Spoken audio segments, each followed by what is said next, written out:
Assalamualaikum warahmatullahi wabarakatuh, para pemirsa dan netizen dimanapun berada. Alhamdulillah, pada kesempatan yang berbahagia ini, insya Allah, saya akan membahas satu bab hukum yang berbicara tentang keutamaan sholat berjamaah.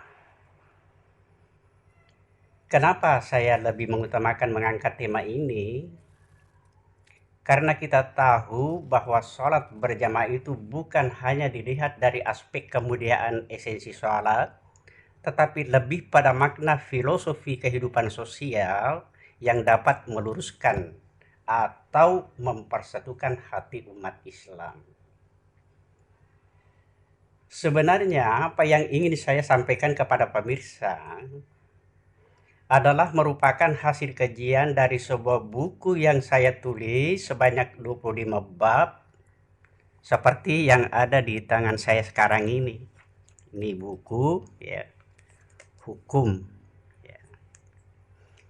Pemirsa, buku ini adalah terbitan kedua setelah edisi pertama yang berjudul Meniti Jejak Rasulullah SAW yang kemarin diterbitkan salah satu percetakan di Jogja. Seperti buku yang berwarna merah ini. Ini bukunya. Ya. Oke. Jadi khusus pada pertemuan kali ini yang saya ingin mengulas kembali edisi kedua buku ini, buku yang saya cetak baru-baru ini. Nah, inilah yang saya ingin perkenalkan menyangkut hukum-hukum tentang sholat berjamaah melalui channel saya. Saya berharap semoga kiranya para pemirsa dapat memberi dukungan terhadap karya tulis ini sebagai salah satu upaya pengembangan dakwah yang tentu akan diharapkan tetap berkesinambungan. Oleh karena itu saya mengajak para pemirsa dan netizen untuk meringankan jari tangan menekan tombol subscribe. Insya Allah dengan segala keikhlasan kita pasti akan memperoleh pahala dari Allah Subhanahu wa Ta'ala. Nah, sebelum kita membahas bab pertama, ingin saya ingatkan bahwa dalam mempelajari hukum Islam, ada pengalaman saya, biasanya orang yang mendengarkan kajian hukum sering kelihatan itu membosankan. Terkadang mereka ngantuk lah, uring-uringan lah, dan sebagainya. Karena tidak banyak bumbunya. Berbeda dengan ceramah-ceramah tentang kisah-kisah yang fenomenal, yang banyak lucu-lucunya, membuat jemaahnya banyak tertawa, itu biasanya yang lebih disukai orang. Ya, dibandingkan belajar hukum, ya, yang sulit kita cerna. Apalagi menyebut nama-nama orang Arab itu yang notabene banyak ibnu-ibnunya, banyak abu-abunya.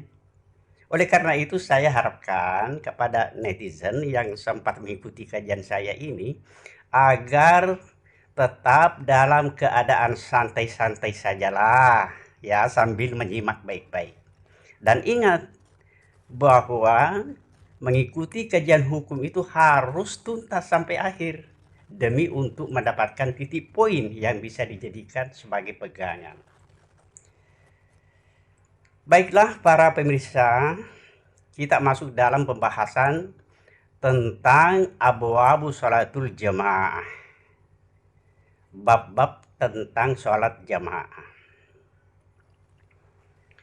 Apabila kita ingin membahas tentang keutamaan sholat jamaah, maka pada pertemuan ini saya mencoba menampilkan beberapa hadis yang menjadi kajian khusus menyangkut hal-hal yang sering muncul dipertanyakan oleh umat Islam. Ya. Sehingga dalam membahas ini perlu mengutip beberapa peristiwa yang dijelaskan dalam hadis sahih. Nah, mari kita memulai mencermati dalil-dalil serta penjelasan.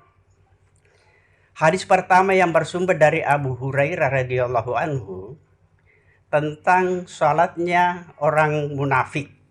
Jadi kita dulu bicara tentang bagaimana orang munafik. Ya.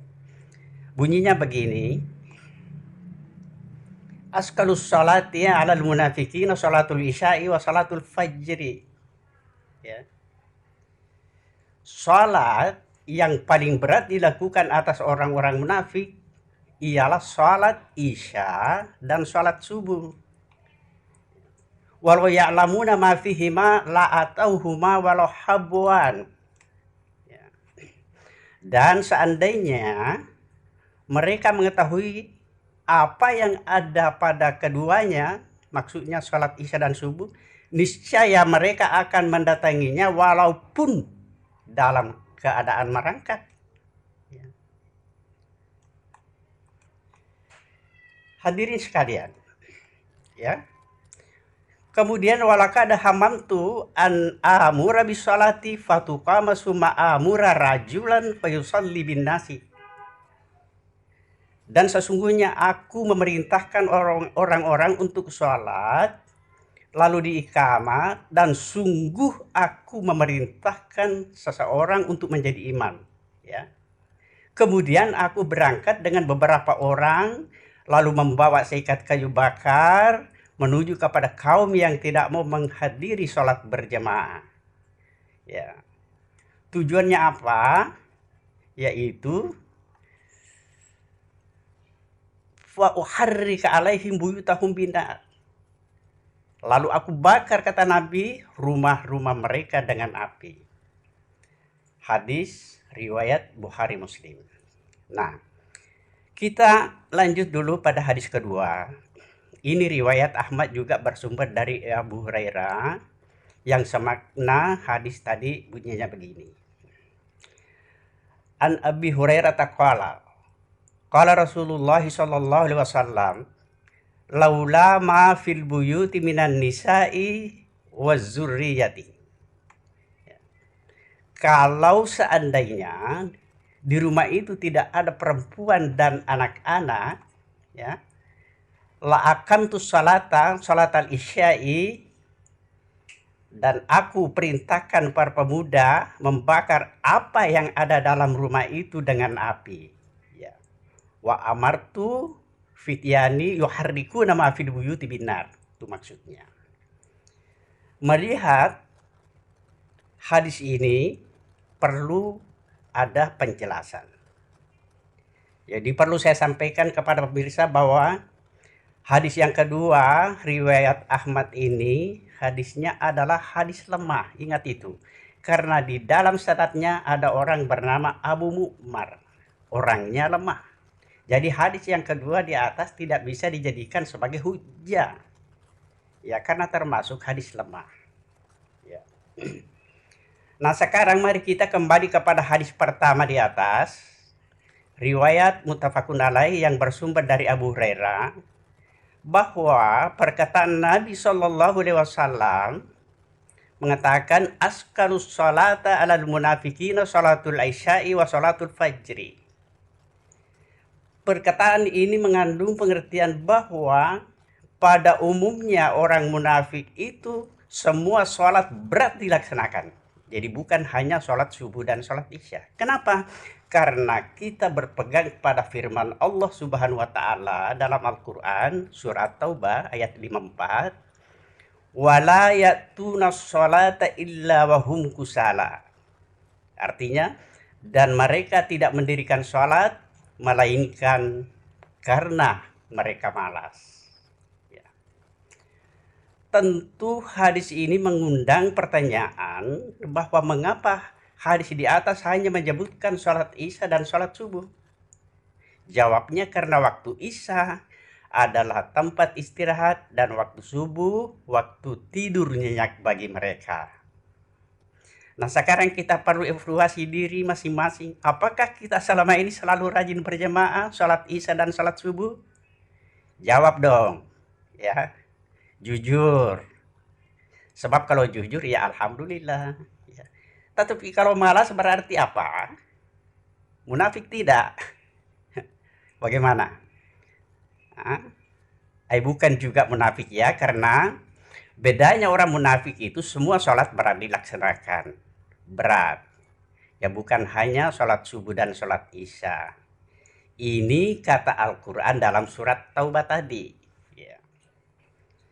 Jadi perkataan Nabi walau ya'lamuna ma fihima Ini berarti bahwa orang munafik itu sama sekali tidak mengetahui tentang keutamaan kedua salat itu.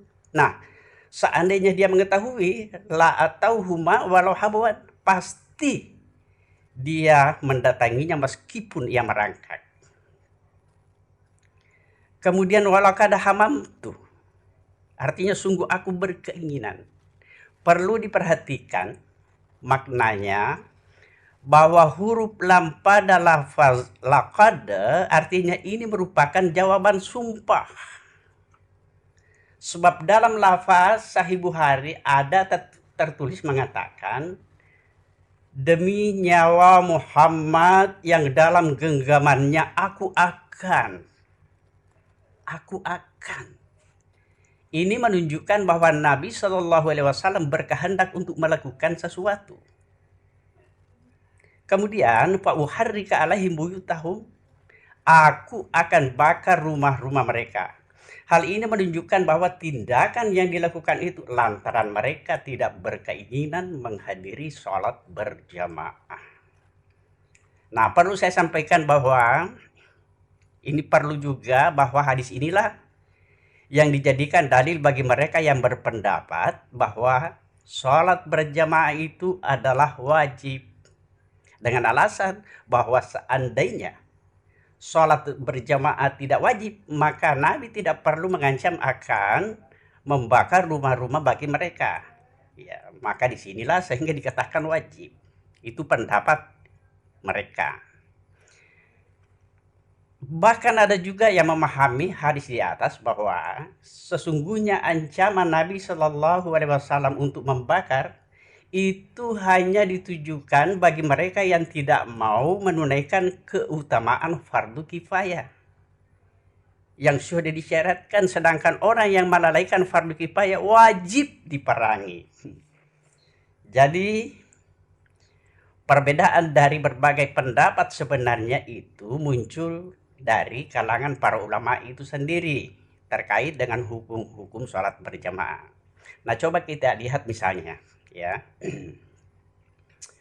Ulama yang mengatakan bahwa sholat berjamaah itu fardu ain, diantaranya ialah Atha, Auzai, Ishaq, Ahmad, siapa lagi, Abu Tsauri, Ibnu Huzaimah, Ibnu Munzir, ya, siapa lagi, Ibnu Hibban dan golongan Dahiriyah.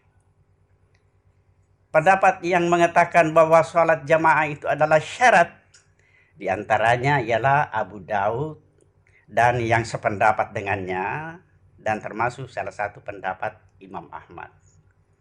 Ya. Ada pula yang mengatakan bahwa sholat jamaah hukumnya adalah fardu kifayah. Pendapat tersebut kebanyakan dari pengikut Imam Malik dan Abu Hanifah. Ada juga pendapat ulama mengatakan bahwa sholat berjamaah adalah sunnah. Di antaranya yang berpendapat itu ialah Sa'id bin Ali, Al-Hadi, Qasim, Mu'ayyid Billah. Ya. Nah, jika kita memberikan ihtisar dari pendapat para ulama tadi, yang menjadi masalah bukan masalah sholatnya. Karena yang terkait masalah sholat, semua orang mukmin tahu bahwa sholat di 5 waktu itu hukumnya adalah fardu. Jadi yang penting akan kita bahas di sini bahwa bagaimana hukumnya tentang sholat berjamaah setelah kita lihat pendapat sejumlah ulama tentang masalah ini. Nah, mari kita mencoba menanggapi satu persatu dari perbedaan pendapat para ulama. Kalau dikatakan sholat berjamaah adalah wajib, maka sudah tentu dapat dikatakan bahwa orang yang sholat sendirian sholatnya tidak sah. Jadi paham ini tentu saya tidak sependapat. Tetapi jelasnya, ya, orang yang sholat sendirian dan orang yang sholat berjamaah tentu nilainya berbeda. Artinya orang yang sholat berjamaah nilainya lebih utama.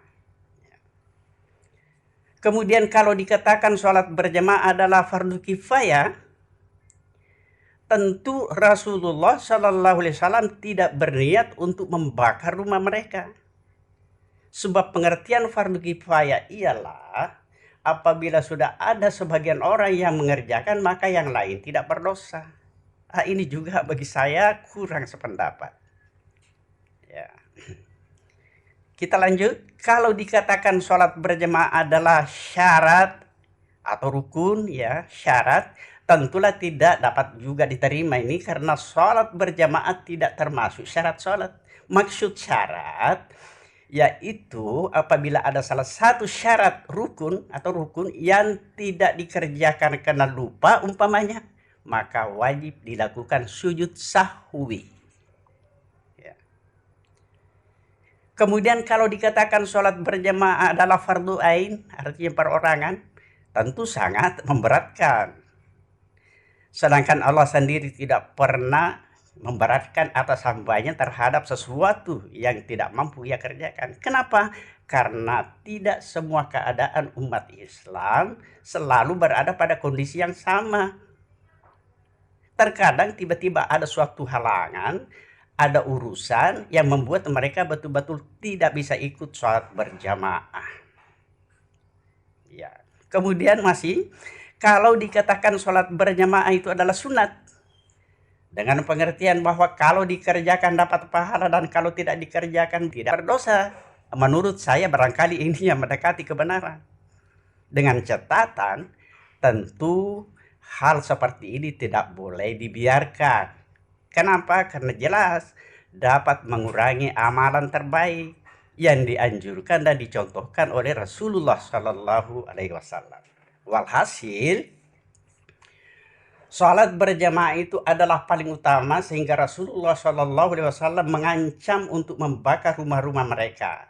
Nah, siapa yang dimaksud mereka? Bagi orang-orang yang tidak mau ikut sholat berjamaah. Ya.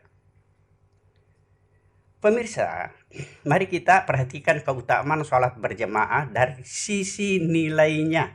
Berdasarkan hadis Bukhari Muslim bersumber dari Abdullah ibnu Umar, mengatakan salat al-jama'ati tafdalu ala salatil fadzih bi 27 darajah, muttafaqun alaih.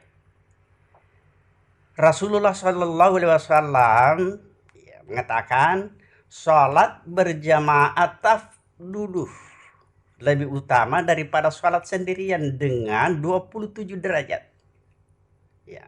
Wa amma lafzin lil Muslim, adapun lafaz dari Muslim menyebutkan sholatal jamaati afdalu ala sholatil fardhi bi 25 darajah. Afdalu. Nah, jika kita perhatikan kedua hadis di atas ada perbedaan. Abdullah bin Umar menggunakan lafaz tafdulu, sedangkan Muslim menggunakan afdalu.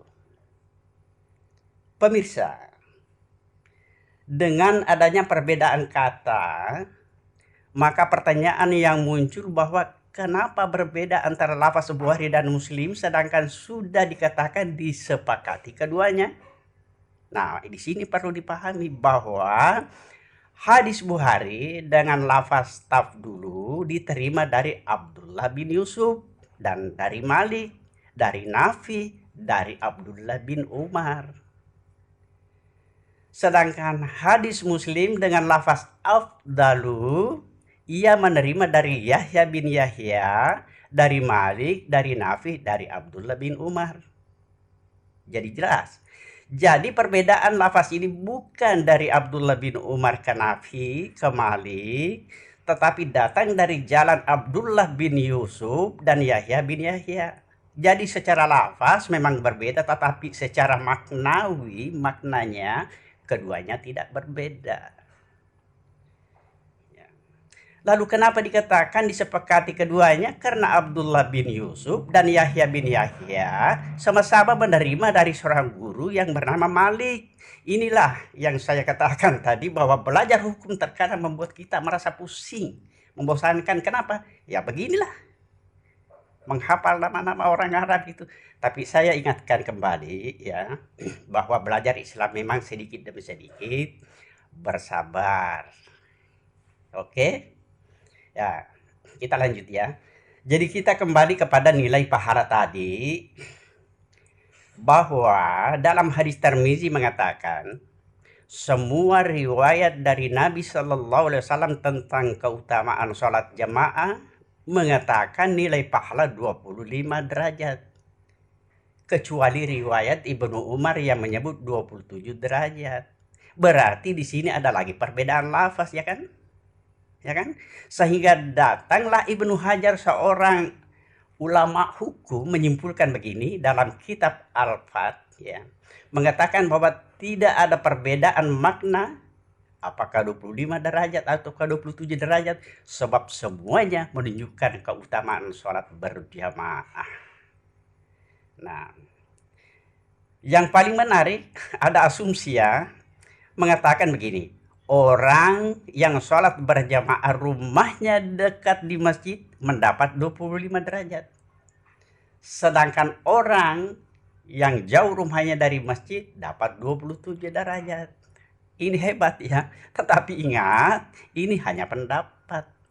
Artinya tidak ada dalil yang sahih yang menjelaskan demikian. Ya, kita lanjut, ya. Kemudian ada pula masalah lain yang perlu kita ketahui. Sebuah hadis dari Abu Sa'id Al-Khudri. Qala Rasulullah sallallahu alaihi wasallam, as-salatu fi jama'ati ta'dilu 25 salatan. Ya. Salat dengan berjamaah menyamai 25 salat. Ya.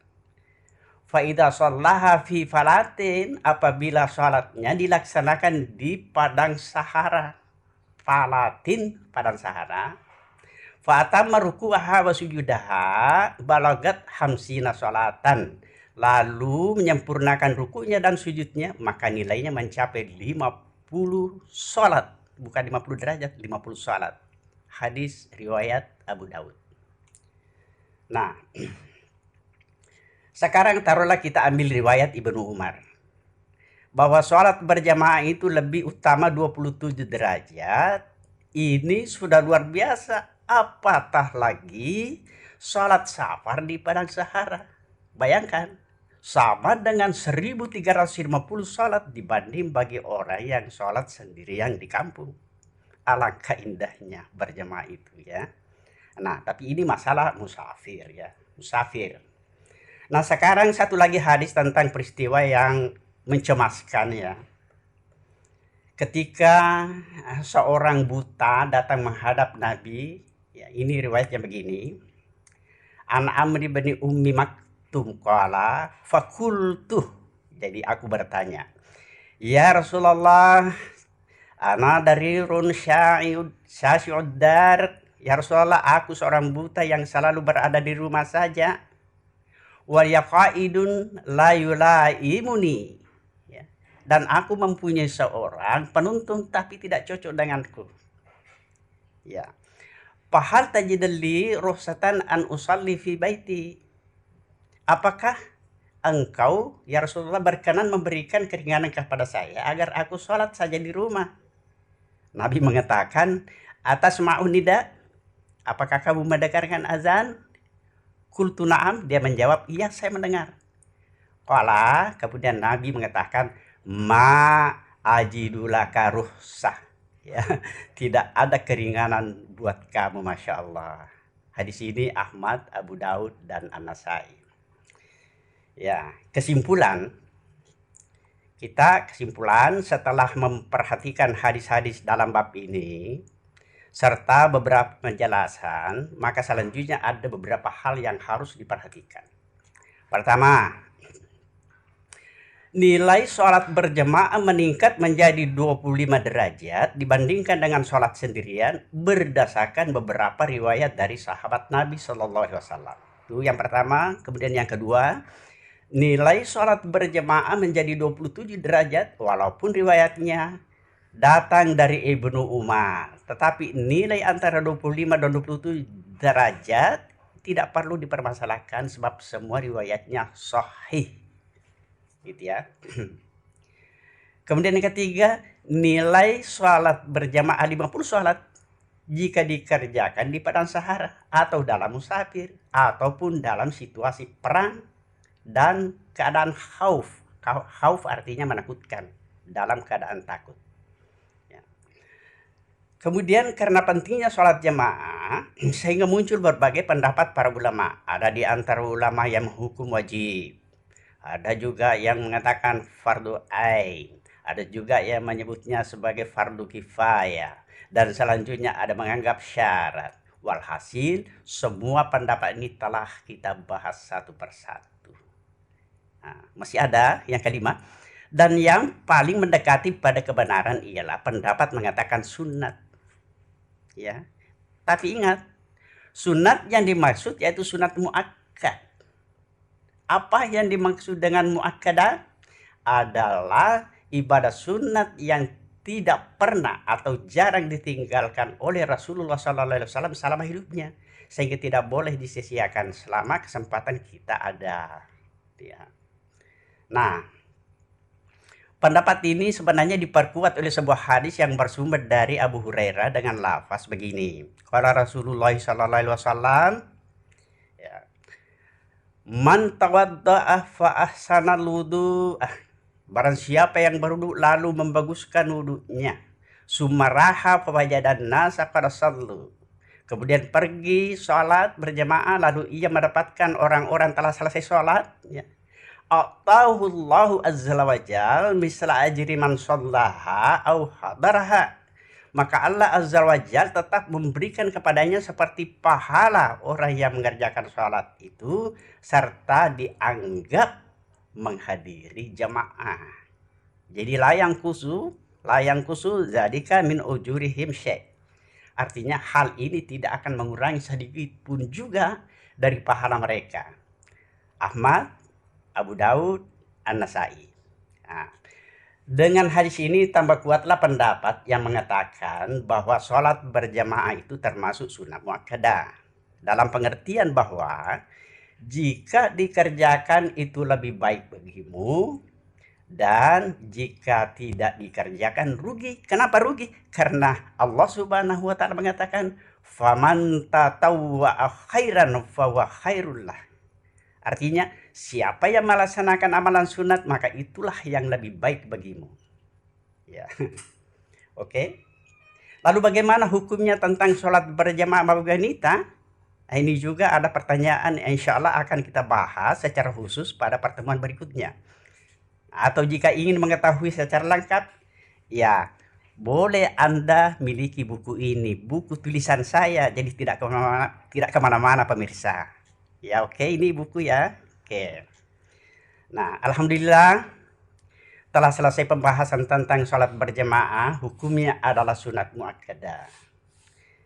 Ya, mungkin saja ada yang tidak sependapat kajian ini, tetapi kita sebagai umat Islam yang berpegang dalam satu akidah la ilaha illallah tentu tidak perlu dijadikan sebagai ajang perselisihan.